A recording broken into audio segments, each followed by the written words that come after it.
Hello, sir. Yes, I'm with you. The you know the progress you're making and the likes, just majorly the insights you are capturing as you interact with different stakeholders across your value chain.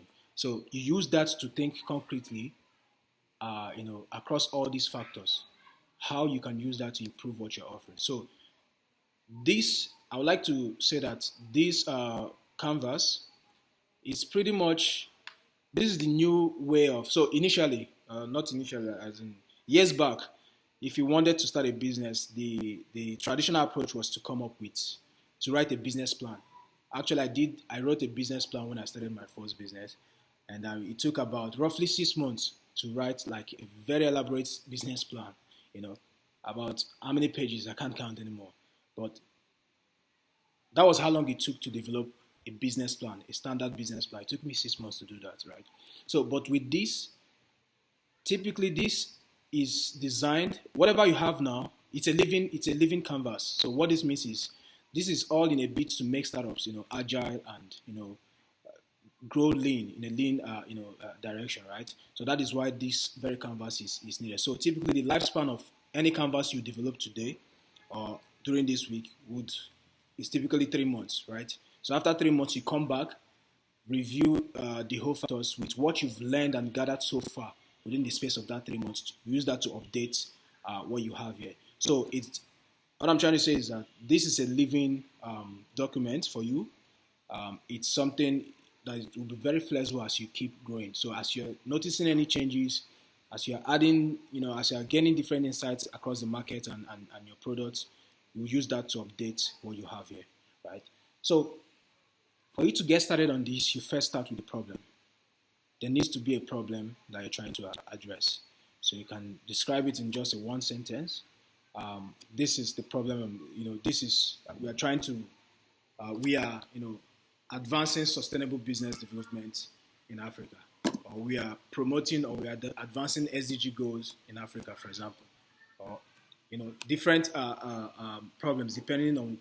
And I think usually a startup could be targeting more than one problem, but the goal here would also be, I would advise at this stage, if you have more than one problem you've identified, given your target audience, or if you have more than one problem you've seen, across a certain niche, it will be important to just list them in this at this point, right? So this is where you get to identify the real problems you've identified within your market.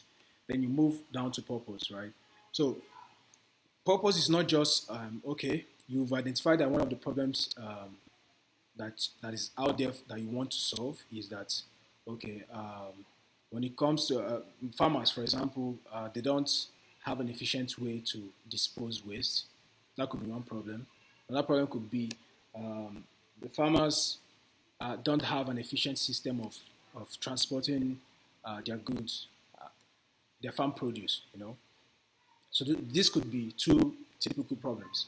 So the purpose in this case now could now be for you is will now be that you want to help farmers. For example, this is just an example. You want to help farmers, you know, um, grow sustainably. For example, that's one. Or you want to help farmers, um, develop. You want to help farmers incorporate sustainable practices across their operations, or you want to help farmers reduce their global, you want to help farmers reduce their carbon emissions or their carbon footprints as a result of their, of the practices they explore while trying to run their business, right? So the whole point is to ensure that your purpose is focused on the impact side, what your business is trying to do. We're not talking about purpose is different from value proposition or solution, right? Purpose is majorly what is at the backbone of what you're trying to do. What is at the backbone of what you're trying to do? For example, climate one of the core things, or one of the major purpose what we're doing what we do is to, you know, we seek to ensure that the economic engines, which are businesses of course, that they are being protected from the impact of climate change. That's one of the purpose that we have, right? So that is not the solution we are offering per se, right? But that's the purpose behind it. The reason why we do every other service we offer to businesses is because we intend to the core purpose is to ensure that when the impact of climate change hits or it's been experienced across different sectors, they've built in resilience across what they do, right? For example, Incumans in this case would be our our purpose is to groom the next decade of sustainable startups. As simple as that. To groom the next decade of sustainable startups, right? So this doesn't mean we don't touch on other aspects of building your business, but at the same time we actually the core of what we do is to build sustainable startups in this case, right? So that is our purpose, right? So it's very important because this is where you give people that you work with something bigger than themselves. For example, people that your staff, your employees, investors, like you let them know beyond the money we're looking for, beyond the money we'll be making, this is why we're doing this. And believe me, by the time you have something catchy on this aspect, it really uh, serves as a good way to introduce what you do and show people that this thing is bigger than yourself. This thing is bigger than just financial bottom line. So once you've captured what your core purpose is, especially as relating to sustainability, you move down to listing the value proposition. So let's say you have three different problems you've identified here.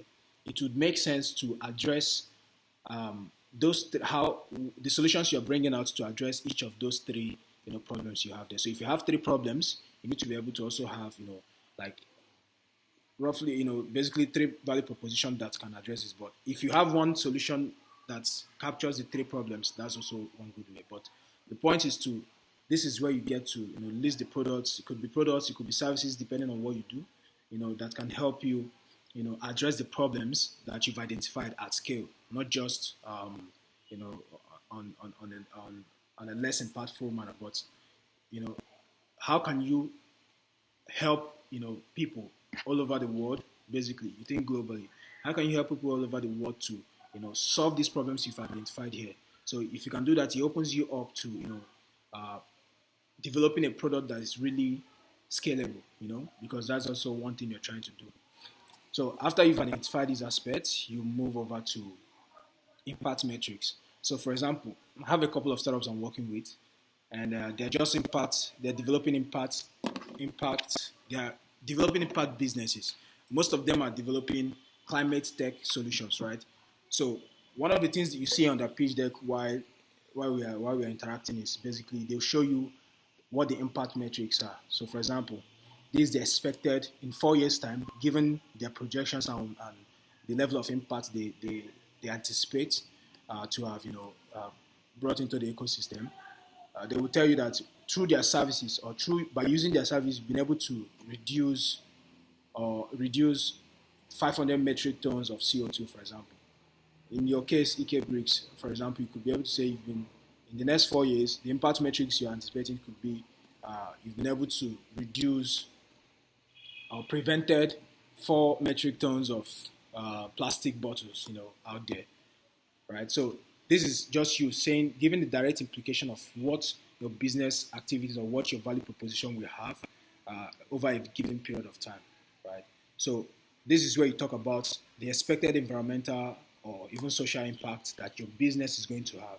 So have in mind that while discussing all these factors, you are also it's connected to both the problem, the purpose, and the value proposition. So everything has to be interconnected. So you're building for you to answer the next factor here. You need to build off of what you've already done previously. So that way, there's a connection between everything you're doing, right? So once you're done on the impact matrix, you can move ahead to every other section. So for example, you could start with the next thing I think would be important is to look at the segment, the customer segment. So who are you solving this problem for? So this is where, for example, the exercise you did last week, plays a key role for you. Who is going to benefit from the solution you provided, right? Who are you going to sell, your value to? Who are the customers? So it could be one customer. You could have different categories of customers, which I've seen some of you, have here. And one major thing I would like you to include under this segment is to have a section for early adopters. So who are the earliest adopters? For every solution, there are people that, they are the ones that they are most likely to use your solution as a result of your solution being able to directly address, like, it's a pain point for them, right? They need this product. So those category of people, you look for them and identify them as early adopters. So the first version of your product should be designed in such a way that at least it helps to solve these guys' problem, your early adopters, their problems. Then you move on to secondary, you know, adopters, right? So basically, under this segment, this is where you get to list every one of your customer categories according to, those that you anticipate to become early adopters and those that you anticipate to, as a result of the ripple of what has been happening across the early adopters and the primary, customer segment. Okay, these ones would come on later on, right? So the goal is to identify this segment of people under this aspect. So once you're done, the next thing is to look at relationships. How can you relate? How are you going to relate and interact with these guys, with each of the people you've identified in terms of those that need your value proposition? It's important you look at this because this is where you get to develop strategies or identify key points that would help you, maintain and build good relationship with these guys. So that way, your entire business model is not really just transactional in terms of I give you this, you give me that. Like, it has to be a way that helps you to really connect more to them, who they are, and that way you are building solid relationship that will also further strengthen, your engagement and with this customer segment. So this is where you get to list, the relationships that how you intend to relate with these customers or even the communities that you'll be impacting through your services. So this is the segment where you do that. Then the next point is to consider how do you, reach these guys? What will be the channels of this distribution? How will you distribute your value proposition across the customer groups which you've identified? So this is important because every one of them would have a different kind of way which they intend to. It's more easier for you to reach them. Not email doesn't work for everybody. LinkedIn message doesn't work for everybody. So you need to understand what works for them. So also this should also shape the questionnaire you're developing or maybe your customer engagements, materials. You can go as far as knowing what works for them. Some people, it could be just a phone call, it's okay. Some people, physical visit. But again, this is depending on the type of business you do. But the more important thing is to, at this point, to understand what channel would work well for them. And this would help you, prioritize and even maximize resources. It's very important you do that here. So don't, again, I would like to say you have to be very thoughtful in addressing all these factors. Don't treat this thing as just the first thing that comes off of your head. Think about the process. How does it work? Will it be easier for them? For example, if you can list, let's say, Symbiosis, you might decide, okay, social media is one of the channels you reach your farmers. I mean, when you think about it critically, you understand that not all farmers are maybe on a social network. In fact, maybe not all of them even have access to internet connection. Maybe you can even find out that not all of them have access to an internet-enabled mobile phone. Maybe they just use normal, should I call it 1D phone or something? Just Nokia Touch or whatever, right? So, which means you you need a different channel to approach this kind of individual, right? So it's very important you thoughtfully think about how best to reach them. You can ask them, what's the best way to reach you, right? So that way you know how to you ensure that when you are placing, let's say, an advertisement through that channel, you know that you are directly reaching the people that you are seeking for, or whatever investment you make to reach your customer group across that channel, you know that it's really going to pay off for you, right? So after this part, you can look at, so you can leave income stream, let that be for now. You can come over to, now key activities. What are the key activities that you'll be pursuing to achieve your purpose? So this is where you kind of like, you think strategically at this point, given what your purpose is, given what you've identified, okay, this is the big reason why we're doing this. The purpose has to be something bigger than business, something that is really considering both environmental sustainability, social sustainability, and the likes, right? So this is not just about your business bottom line; it's about every other factor too. So, what are the key activities that you're going to be pursuing that would help you to achieve what your purpose is, right? So this is where you think strategically to address, to come up with something very important or something that really help you to achieve your set purpose. Then the next thing is to look at the key resources. So you've identified all these guys, channels, relationship, your customer group, your value proposition, and all the likes. So what are the key resources that are important for you? What will be the key resources in terms of finance? What will be the key resources in terms of human resources? What will be the key resources in terms of technological resources? So you consider all those resources to be able to map out something that would really for you to be able to account what it really takes in order for you to get this. Even partnership could be such key resources. Okay, if you partner with this kind of provider, it helps you to do this. You should be able to, at this point, identify the major resources that is needed for what you're building. Then you can now look at the value chain. So from doing these two key activities, key resources, and every other thing you've done so far, you now consider what key stakeholders would that you share the same kind of purpose. What are the key stakeholders across your value chain? So you consider critically again who would be needed to facilitate what you're doing, right? So you look at the entire ecosystem in the industry you're playing. What are the different players? What are the different stakeholders there? And then identify the ones that will be very pivotal to what you're doing.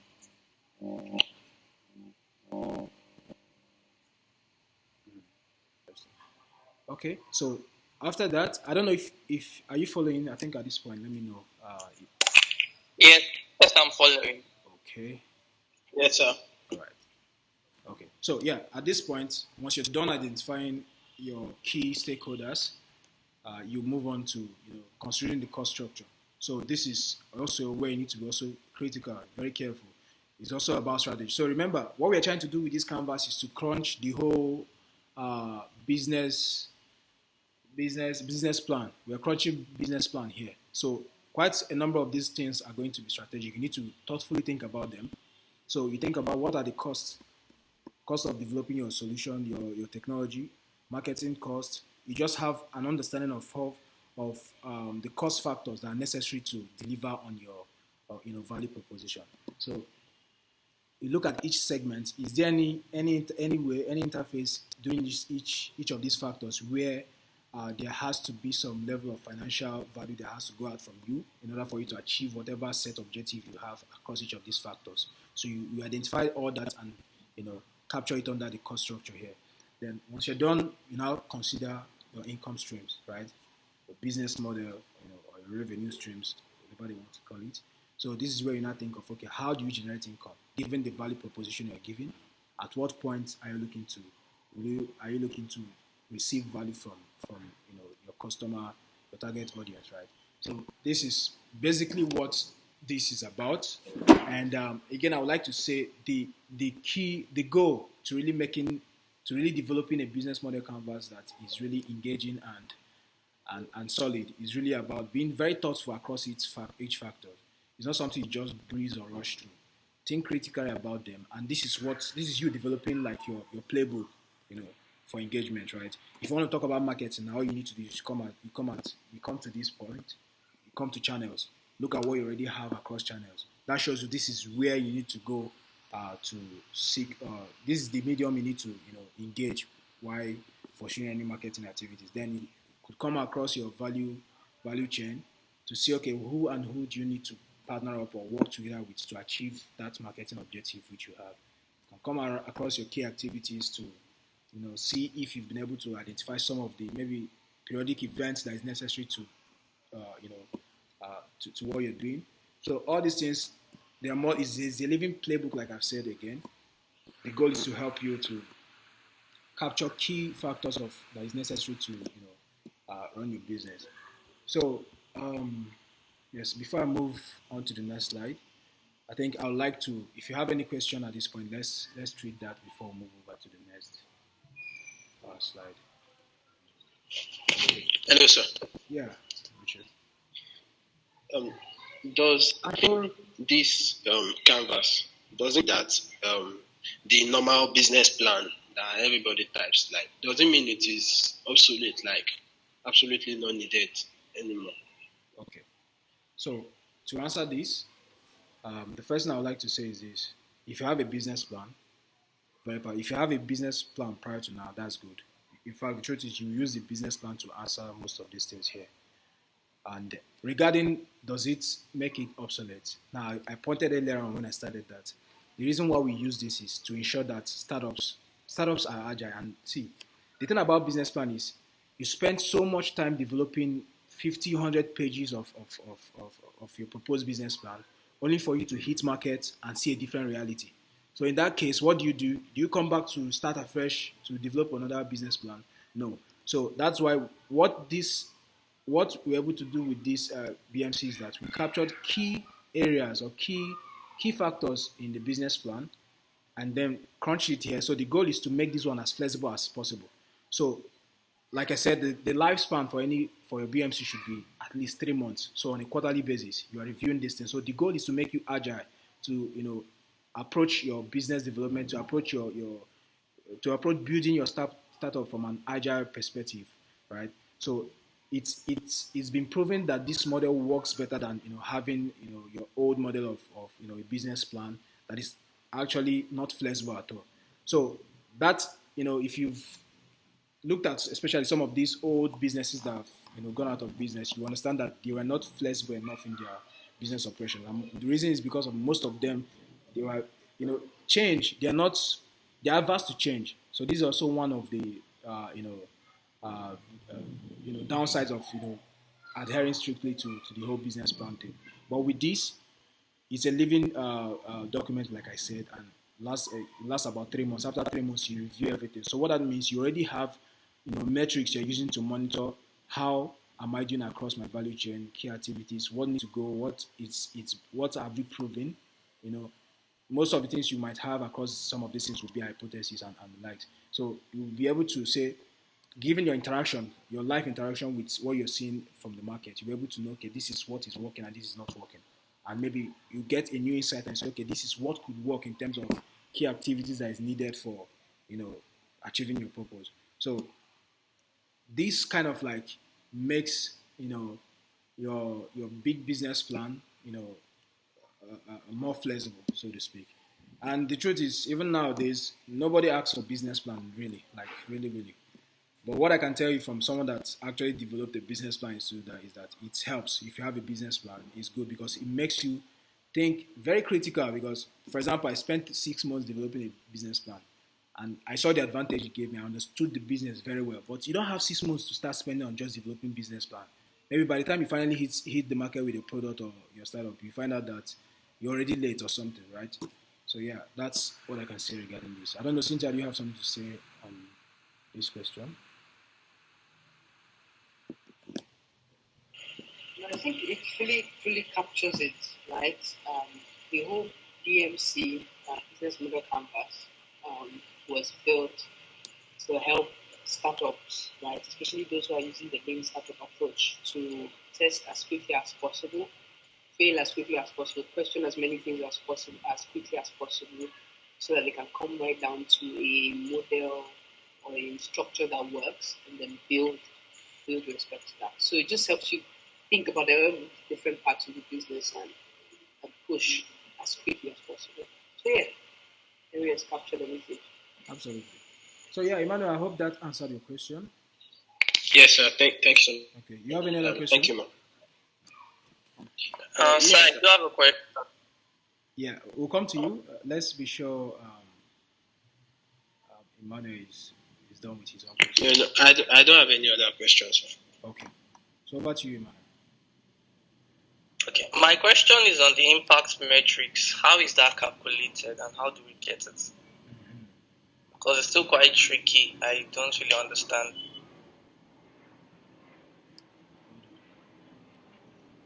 Hello, sir. Yes, I'm with you. Yeah. I have a very noisy. Michael? Yeah, I got the question. Yes. Okay. So you asked about the impact The metrics. question? Go ahead. Yes, I did.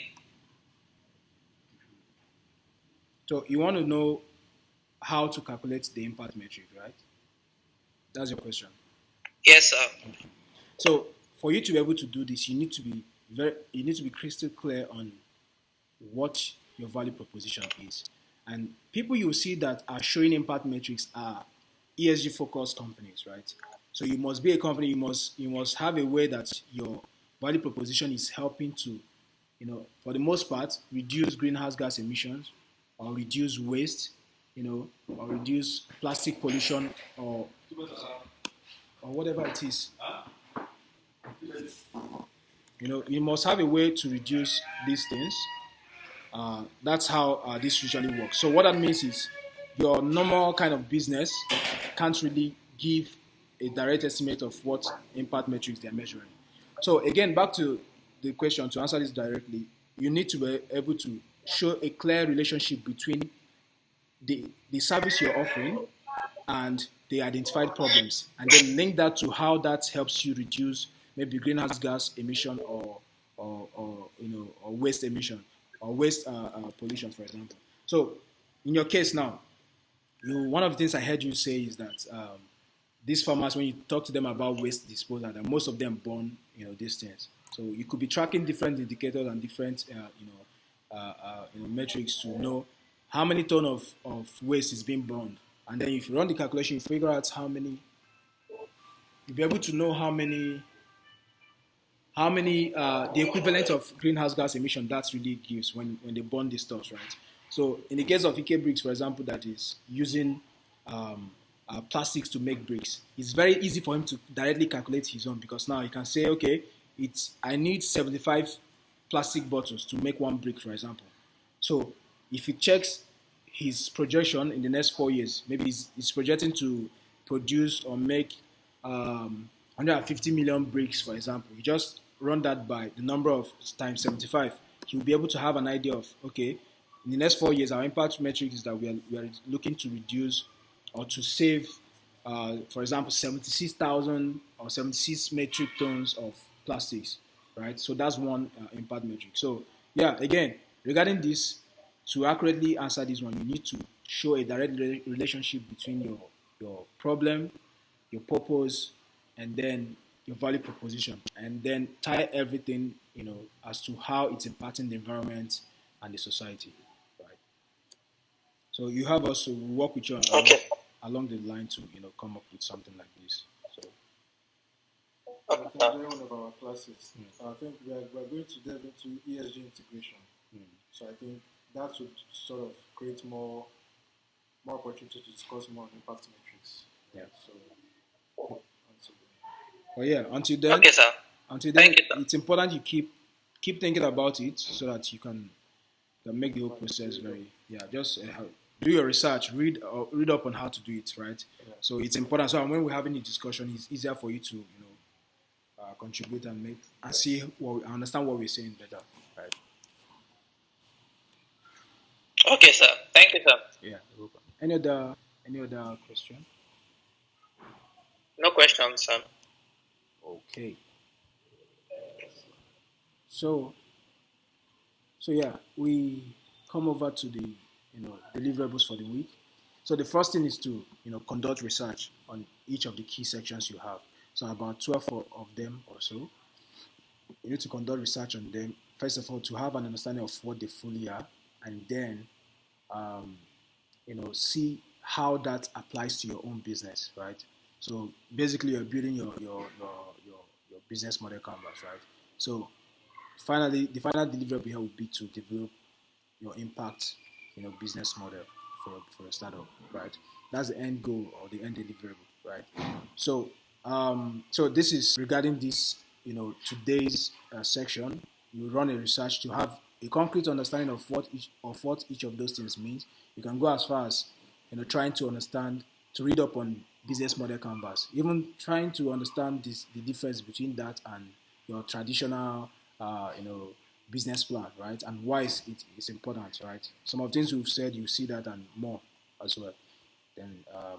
Then at the end of the whole week, you should be able to have this. This is very important because this week, I don't know if some of us have seen the calendar invites.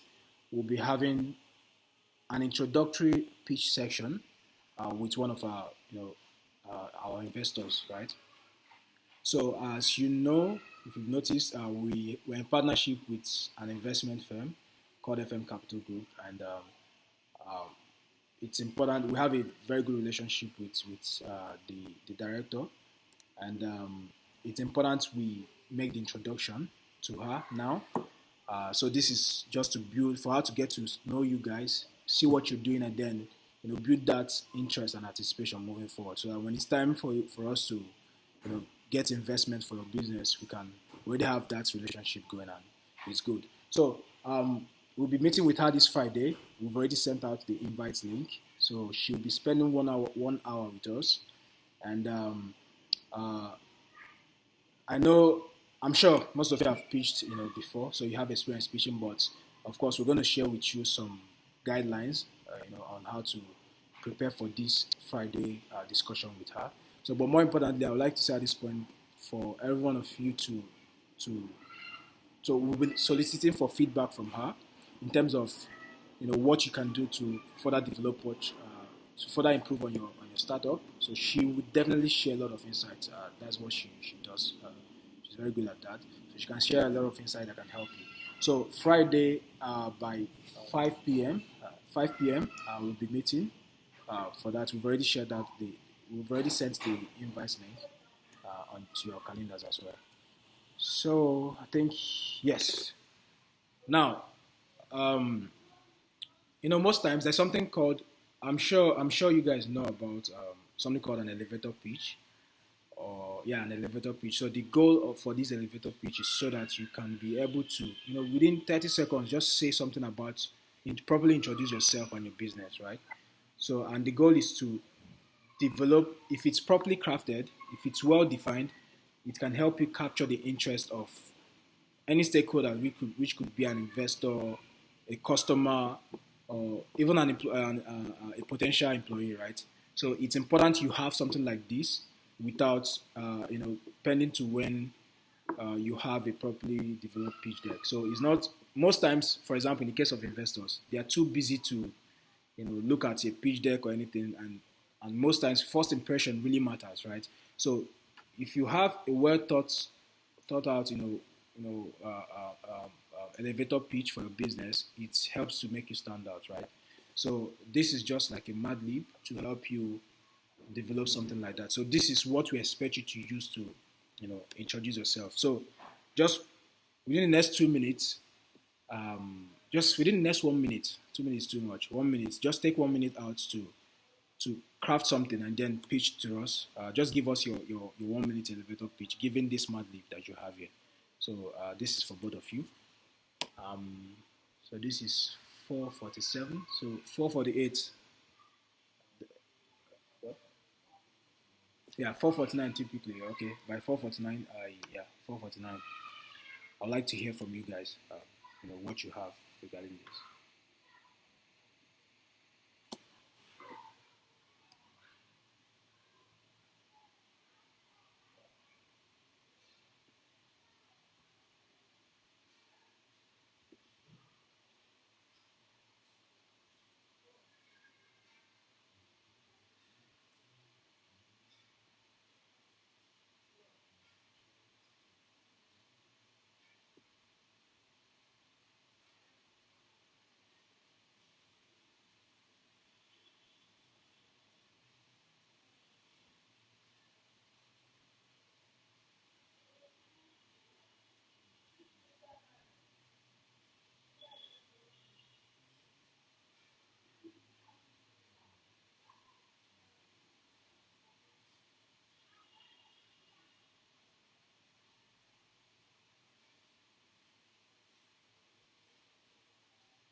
Okay, our time's up. Who wants to go first?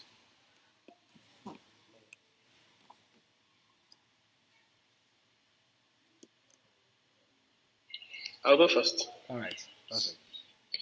Okay, so my company, Ike Bricks, is developing better bricks to help the future homeowners of Africa get access to affordable and durable houses using plastic waste, which is currently a hydra-headed problem worldwide. Okay.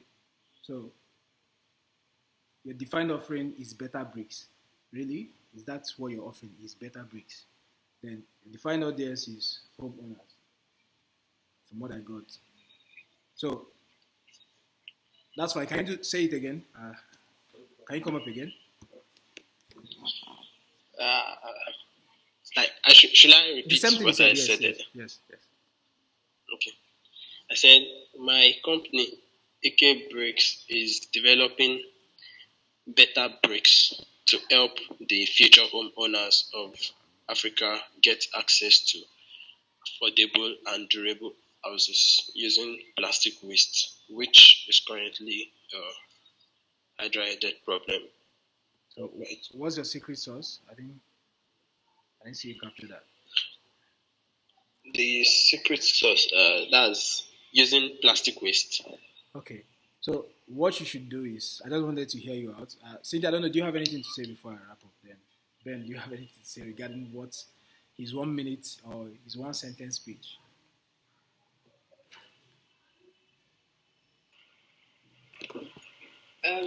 I think it was breaking at the top there, but let me just. Can you say that again? I think there was a break in transmission somewhere. Okay. I said my company, AK Bricks, is developing better bricks to help the future homeowners of Africa get access to affordable and durable houses using plastic waste, which is currently a huge problem worldwide. I see. I see. Um, why did you add that last part at the end? Uh, because I felt saying just plastic waste didn't really have much meaning, but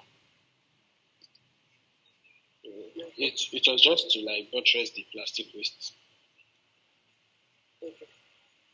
And your basic is developing better bricks. When you say better bricks, what does that mean? So better in terms of strength, like they are stronger than the normal concrete and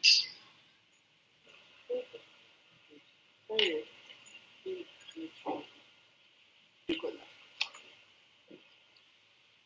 Harry, Yeah. Okay. So yeah, I understand this is just impromptu, but yeah, it's good for you to take time to work on this to really make it more solid. Ben, do you have any feedback for him? Okay, so I believe what I think Cynthia was trying to double down on better bricks is just so you can be more objective about your defined offering. What exactly is it about your offering that is different from what's out there already? Your defined audience, future homeowners, sounds catchy, but I'm sure you have other stakeholder groups that are within the same space. In fact, talking about this defined audience, I think we've told. I think I wanted to speak to you sometime this week, but it didn't pick up. About your audience, don't count those guys as your primary audience. You'll be wasting your time on future homeowners. Focus on people that will really, they are really actively building. For example, if I manage to build one bungalow, for example, as a landlord, I mean that could be my lifetime achievement. I might never have any plan of building another house, right? So your real target audience is not homeowners, okay? So more on home builders, for example, the engineering and construction guys. Your defined audience, yeah. So as far as you're solving a problem, it's quite okay. Then lastly, your secret sauce, your UVP, you need to really understand what your unique value proposition is, right? So yeah, that's something to think about. So on this part, solve a problem. This is where you pick from the insights you've already gathered from your from customer survey you've done. So what are the problems you know that is really a pain point for them? You list that here, right? So really you need to spend time to develop something. This will be important, so you can use that to make the intro when you'll be speaking with our guests on Friday, for example. Yeah. So okay, yeah, just take the feedback and then work on it. We would discuss more on it during office hours. In fact, let this be the way we introduce. This is how we can start our conversation during office hours, so that over time you refine that and then it sinks in, right? It's very important. Okay. Okay, sir. Thank you, sir. All right. Consumer. Okay, sir. My company, Symbiosis, is developing a marketplace to help farmers sell their produce and reduce food spoilage on the farm with technology. And reduce what? Food spoilage Okay. on the farm with technology. Okay. I think you already picked you picked some of the. I think this is solid. You picked some of the things from the feedback we are giving. Um, Yes, I did. Yes. So maybe before I say anything, Cynthia, Ben, do you have anything to say? Okay, for the food spoilage on the farm using technology, it's catchy definitely. To make the stakeholder want to pay more attention. Um, your defined audience, it's okay. Your defined offering, an online marketplace. It's good, but to score you, I'll probably give an 8 over 10, like in trying to describe your defined offering. But yeah, so far so good. Nice one. Okay. So I just have a comment, right? The last part with technology. Technology is a word that covers different areas, right? It's an all-encompassing word. So you might want to be very direct. What kind of technology, AI, and so on and so forth. But what kind of technology are you using to sort of? So yes, so probably you need to really think about the secret sauce, which is more or less like your USP. Okay. So, for example, everybody is trying to. You have quite a number of startups trying to solve this very problem too, with technology as well. So it's about on this part for secret sauce. It's about listing something that differentiates you from your target audience, right? So that's one. And then I think another thing I have to say regarding defined offering. So he said it's a marketplace, right? So from what I can understand so far, we've not sat down to talk about your product, but from what I can see so far, you're sort of like building an end-to-end kind of marketplace for farmers, so to speak. So, anyways, these are some of the feedbacks. Just take into consideration and use that to develop something more solid.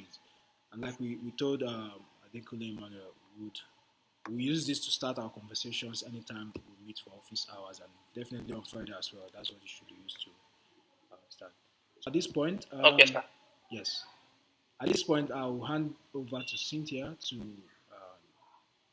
walk us through what we need to do regarding our preparation for Friday's meeting. So we don't want it to just be oral thing. You just come, you just I'm this, I'm that, and this is what we want you to also appear very presentable. So you guys you look for a very nice template to contain most of these things you have here. So Cynthia, over to you. You can take it from here. All right. Thank you very much. So first of all, I want to start by establishing. Both of you guys have seen a standard pitch deck, right? I mean, you usually prepared one for for increments, right? But Yes, ma'am. when you're when you're going through a process of change design thinking phase where you are trying to define your target audience or you're trying to understand their needs, your pitch deck is going to appear very different. And that is because you want to reflect, number one, how you're thinking about the business right now, the process that you're going through to be able to uncover some of the things that you're trying to discover, right? And then what are your, let's say, insights or conclusions from the things you study? Okay. So I'll take that again. Number one is how you're looking at things. the process at which you are uncovering some of the, let's say, hidden things you're searching through, and then just looking at what are the next steps or your findings or the insights you've gone through. And that's how your, especially for next meeting, right, should look like, right? Make sure you get, which is, I think I've mentioned it to both of you, if not, but I'll just say it again. All through this process where you are trying to understand your market, trying to define the need, make sure that you're writing down, you're documenting a whole lot. The more you document, the more you're able to see progress, the more you're able to measure progress, the more you're able to keep track of the activities that you've basically taken, right? So the first page is the problem statement, right? And a problem statement, let me first of all ask you guys, what problem are you solving, right? Is supposed to be your problem statement. Before I ask you the question, your problem statement is not supposed to be a statement of what's what you want to do. It's more or less about what you discovered is the problem. So a problem statement will look like farmers find it difficult to sell products, right? Farmers don't. There's a decrease in the impact of this and that, right? There's this problem out there, so it has to be very clear, right? There's a clear problem statement. We're together. You should be familiar with this part, so I don't want to overflow it, right? We're together, right? Yes, ma'am. Okay.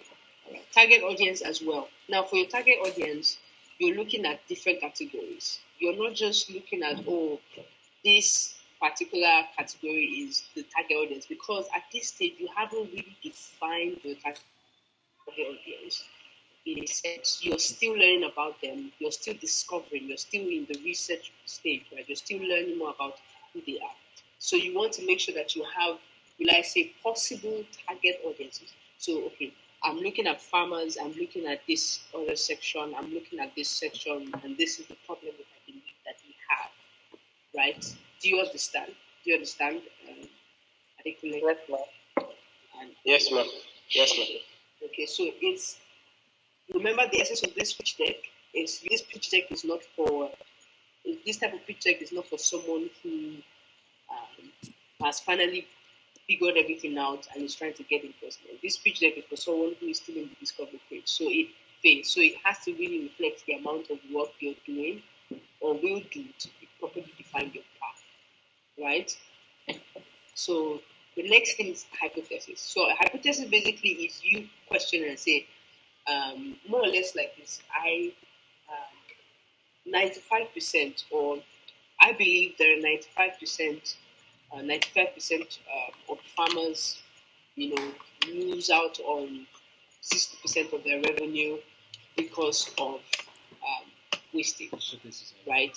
So in this case, you are more or less, you are in that phase where you're thinking through what this whole space is about, and you're saying, I believe that this is something that 20% or 40%, it has to be really direct, right? I believe that this is something like 2%, of this particular population are currently experiencing. This is really different from your problem statement. These are the hypotheses. Usually, those things that help fuel your questionnaires. That's also another good source of a list of hypotheses, right? And then the activities taken are, okay, what are the steps that I've taken to respond to this hypothesis, right? It's like me saying, okay, I believe that in certain areas in Lagos, agege bread is 15 naira, while there's some other areas, agege bread is 100 naira. So what am I going to do to test my hypothesis? I'm going to board a bike or get a bus from this point to this point and ask 50, or 20 persons in a particular area to find out the price, and then I'll use that and say, okay, this is the price. Do you understand what I'm saying? Yes, ma'am. I understand. Okay. So this is very important. I definitely we're together, right? Yes, ma'am. Yes. So this is where you're more or less in a for if you look at your questionnaires, you can say construction companies um, prefer to use cement blocks because it's cheaper, right? Or because it's easier to use, right? Other than plastic bricks, or or plastic bricks are a better option, right? Or they don't understand that plastic bricks are a better option. So you now have to write down steps that you have to take to test your hypothesis that this is something that actually is is true, right? Which is why you have your questionnaires, right? And then at the end, you now have your findings or your insight, which is what some of what you actually shared earlier today, where you said, okay, from our survey, we realized that this is a problem, that's the problem, these are the insights I'm drawing from that. And then after you've drawn out your insights, you can now have your next steps and your milestones, right? So let's say at the end of your research, you realize that, um, farmers have a problem of bookkeeping, and that's the reason why they're not selling a whole lot, right? Then your next steps would be to prepare a prototype, right, of a bookkeeping tool that they can use easily, and they see the impact of that. Do you understand? So this is more or less supposed to capture the amount of work you're doing, not necessarily about on the fly. your ability to pitch a fantastic product or your ability to show the process or the amount of work you have done behind the scenes to arrive at wherever you are in the process. Okay? That is super important. So that's really what your pitch deck would look like. Any questions? Excuse me. You said a bookkeeping tool. Like I didn't really get that part. Oh, Is it just like taking notes or maybe a software or something? oh, that's just an example I was given. I was given an example. Okay. Yeah, I was given an example of after you've done your findings, maybe you've tested and you realize that, okay, from my test, I see that farmers are not able to sell quickly because they can't do their inventory as quickly as possible. So they lose out on certain sales. And so what would be the next step? Prepare a prototype and test with 5 farmers, a bookkeeping and inventory tool that will help them sell faster, right? And then you look at that inside and see if it was productive. Do you understand it? Yes, ma'am. Thank you, ma'am. Could you any question? No, ma'am. All right.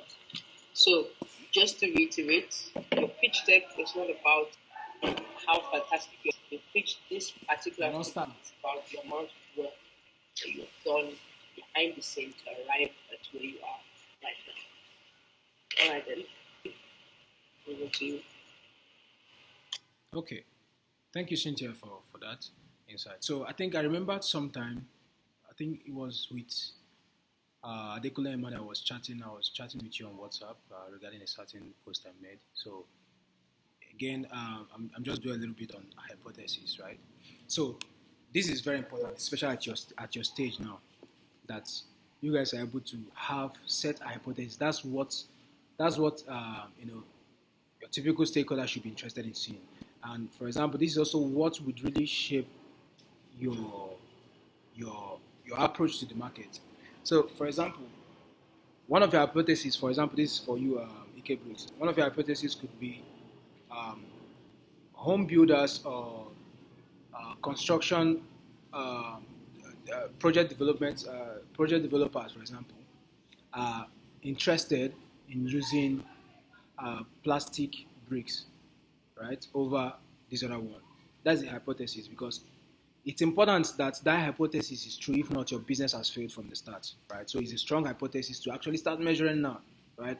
So you need to have in your questionnaire or whatever thing you use to reach to them, a question or something that helps you capture that metric in relation to people that prefer to use traditional bricks over this. Like you just see what the result looks like.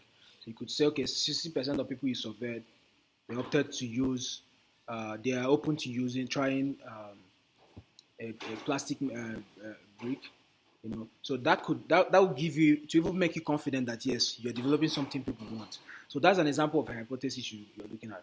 For example, another hypothesis could be, let's say, I've developed my a tech product and I'm projecting to sell it for, let's say, $50 per month, for example. Let's say I'm running a subscription model, right? So $50 per month. So that's just a hypothesis, and probably you might have used that to build a financial projection, 4-year financial projection. Why the market is not you're not sure if the market will pay what you've put, you've decided in terms of pricing. So that's a hypothesis you can also put in ways through your channels, of interaction with your customers to see how you can know. Okay, let's say maybe when you're conducting a review or a survey with any your potential customers, at the end of all the whole questions you're asking, you tell them, okay, if I can provide you a product that solves all these problems you've mentioned, uh, would you be willing to pay $50 per month for it?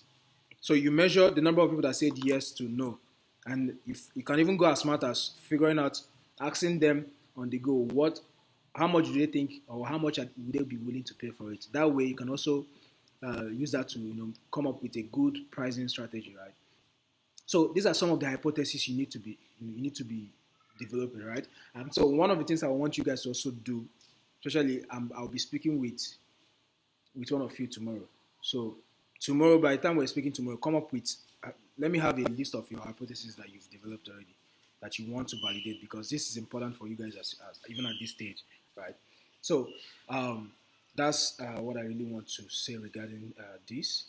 So again, like Cynthia said, this document or this deck is just for you to properly introduce yourself. It's not for the sake of investment raising. It's just for you to properly introduce yourself and to show that yes, you're actually taking good steps to build constructively, right? So and you're not fooling anybody, right? So this is important. You take this approach, and what this means is that it's going to be um, it's going to be demanding for you from you guys for you guys. It's going to be demanding for you, and it will make sense for us to see what you have by Wednesday. So I would also suggest just show us like an MVP of this deck by Wednesday. Let's see what you have. So that if there's any need for us to make any changes or tweak anything, then we can do that before Friday, right? So yeah, by Wednesday, let's see your first version of your deck. So I don't know how you're going to plan yourself to ensure you're working on this while at the same time developing your BMC as well. So, but by tomorrow, more importantly, from both of you, let me just see. Let me see. Send it across to me on Slack or any other way. Let me see what hypothesis you've already identified that you want to test during this early phase of your business, right? So you have something to say to add? So I remember when I was trying to run hypothesis for my previous startup, it should be really data backed, like data driven, right? For example, the tech startup back then was looking to solve several problems, but I'll pick one. The problem of checkouts, right? So most times you pick something from, you walk into a mall or a supermarket or ShopRite typically, and then you pick items from the shelf, put in your trolley or your baskets, and then guess what? You're stuck in traffic, like foot traffic, waiting to be checked out. Because there's usually a lot of queues, a lot of people queuing rather at the point of checkout. So that's a problem, apparently. But in order to prove that, I had to run a lot of research to find out how much of a problem this is. And one of the key assumptions or hypothesis was that, you know, um, seven, these supermarkets or businesses lose as much as 25% of their customers due to poor checkout processes. It should be that data backed. It will help you to give you this tunnel vision approach to understanding. Okay, this is how much you want to reduce the impact of this problem, or how much solution you want to bring to the table.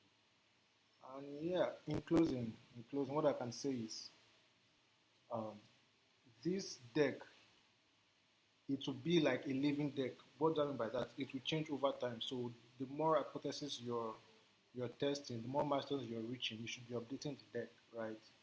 Let's say you want to pitch to another stakeholder or another investor by week 7 or week 8. You wouldn't have the same information you're presenting this week, right? So you should bear in mind that it will evolve over time up until when you're ready to raise funds. By the time you're ready to raise funds, these things you're calling milestones would be what we call traction, right? Yeah. So just have it in mind that it will evolve over time, and you should stay on track with it.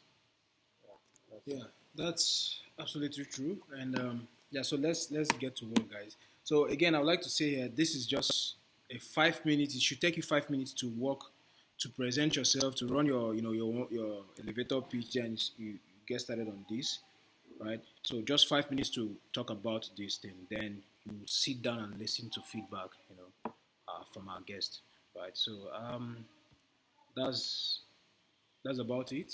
And so again, like I said, please let's not forget um, to work on the deliverables. And please, by tomorrow, let me see your hypothesis first. Then I think I'm speaking with one of you tomorrow. Then until Thursday for the next person. But more importantly, by Wednesday, let's have like a first draft of this deck, right? Then, so if there's any need for any changes, we can do that. Don't forget, please. So at this point, if you have any questions, let's take that before we call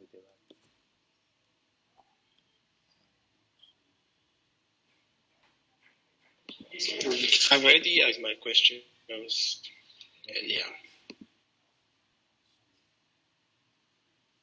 So for the deck, we are going to send that. So first off, I would upload this session on YouTube for you to have a look at it again. And secondly, the contents for your deck, right? The milestones, hypothesis, I'll send that to you again, right? On Slack for you to get started. And then we're going to send you a PDF regarding case studies of other companies. Yeah. Typically, just a PDF is like an additional resource for you to properly identify the right business model for what you're doing. So you see about 50 business models like out there. So you'll be able to see how the models work, who has used it before, and be able to compare and see if that fits to what you're doing. So that way you know that okay, you're a SaaS business, or you are this or you're that. So we send that across to you as well.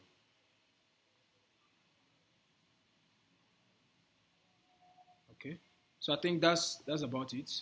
Any other thoughts, Cynthia? Do you have any closing remarks before we call it a wrap for the week? None for now. Just looking forward to seeing the progress you make for the next couple of weeks. Yeah. Awesome. Okay, guys. Symbiotes and Ike Bricks. We'll stay in touch, and so thank you for your time, everybody. Enjoy the rest of your week. Okay, guys. Thank you, sir. Keep up the good work. Bye.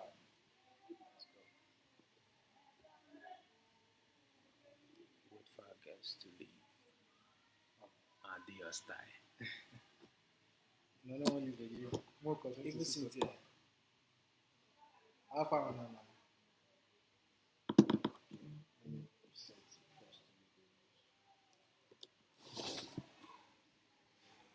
What did they call you? I don't know his level. I'm just saying for the first time. I see.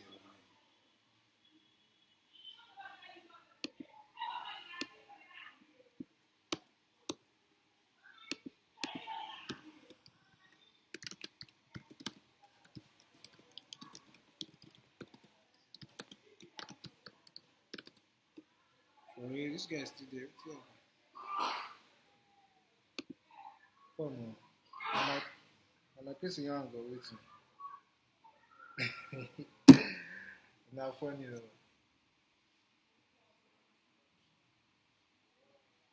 Make I wind up say to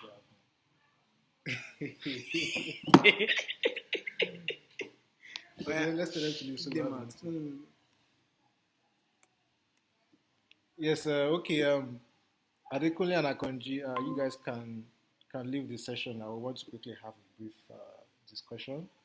All right. Okay. All right. I think this is the other Previous one. one. Okay, sit there. Are you there? Crazy. This guy didn't want to leave. Wait, but Yes. did you say I goodbye? mean, it was getting funny. We were just there. We were just waiting. Interesting. But didn't I say goodbye? Like I thought we already. Okay. Yeah, it's fine. So like we already know, I'm sure you received the invitation link for Friday, right? Yes, for Friday. Yes. Yes. So let's just have that call with Lydia and just to properly introduce our guys to her and then kind of like build that interest. I'm sure she would. I've been presenting startups to her a long time that are not part of our program, for the sake of investment and the likes. But